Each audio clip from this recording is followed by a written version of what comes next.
Marami ka, pinagawa kami, o nakakabigit ni, para masabta na ito, mag-igugma po mo sa kita. Yung pelikula din ni, may tungod ni sa gibuhat ni Jesus dito sa krus, siya namatay, yang angkon ang atong mga sala. Namatay siya, nakabayad ang atong mga sala. Gibuhat ni Jesus, muni iya pamahagi, aron may maluwas pa sa tanan. May tungod, ang sala, ikinahanglan masilutan. Kita, makasasala matatanan, ikinahanglan nga masilutan ka, padulong sa impyerno. Una ang isulti sa Romans 6:23 na ang bayad ng sala, kamatayon. Pero, ang regalo sa Diyos o kinabuhi, walay katapusan, ikan kang Jesucristo. So, kini mismo, ikan kang Jesucristo, ang iyan mismo kinabuhi, iyang gihatag para na itong kanan.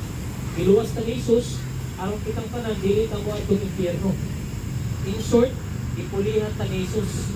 Ipulihan ta, arong dili na mo itong impyerno, kung dili na po na, siya mismo gusto niya nga dahil ito niya padulong sa lahat.